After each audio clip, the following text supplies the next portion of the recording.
너희 아버지께서 자비하신 것처럼 너희도 자비로운 사람이 되어라.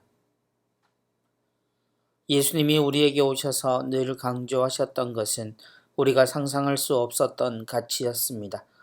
누구도 가능하다고 말하지 못했고, 그래서 그 대신 우리가 할 수 있는 것으로 하느님의 법을 헤아리고 생각했던 겁니다. 그것은 우리가 하느님이 거룩하신 것처럼 우리도 거룩해져야 한다는 것이었습니다. 곧 우리의 모델이 어떤 다른 이가 아닌 하느님이어야 한다는 것입니다. 우리를 그리스도인이라 부르는 이유는 우리가 신앙생활이라고 말하는 모든 것이 그리스도를 모델로 하고 있다는 뜻입니다. 예수님이 우리 안에 사셨던 것처럼 우리도 살아가는 것이 이 신앙생활의 내용입니다. 그분처럼 말을 하고 그분처럼 기적을 하라는 것이 아니라 예수님의 말씀을 따라 우리 삶의 근본이 하느님 아버지의 뜻 안에서 이루어져야 하고 거기에 따라 보고 판단하고 움직여야 한다는 뜻입니다.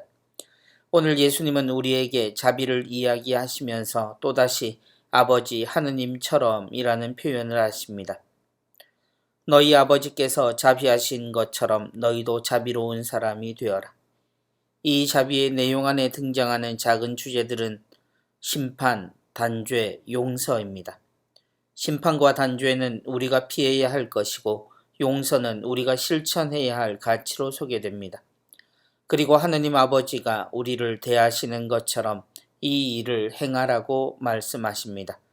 곧 우리가 다른 이를 심판하거나 단죄하지 말아야 하는 이유는 우리가 심판받지 않고 단죄받지 않기 위해서라기보다 하느님이 우리를 그렇게 심판하시거나 단죄하시는 분이 아니라는 것을 말합니다. 우리는 지금도 주님의 심판이라는 단어를 사용하며 우리가 세상에서 보이는 칼날 같은 심판이나 단죄보다 더 강력한 것으로 생각하지만 예수님은 하느님의 자비가 그것이 아니라 용서의 내용이 있다는 것을 알려주십니다. 용서는 주어라는 다른 말로 표현되며 이것을 통해 하느님이 우리를 대하시는 기준이 얼마나 후하고 사랑스러운 것인지 알게 하십니다. 그렇게 우리가 어떤 태도로 세상을 사는가에 따라 우리에게 다가오는 결과 역시도 달라질 수 있다는 것을 생각해야 합니다. 같은 세상입니다. 그리고 똑같은 일이 벌어집니다. 그런데 이 세상을 어떻게 보고 대하는가에 따라 많은 것이 달라집니다.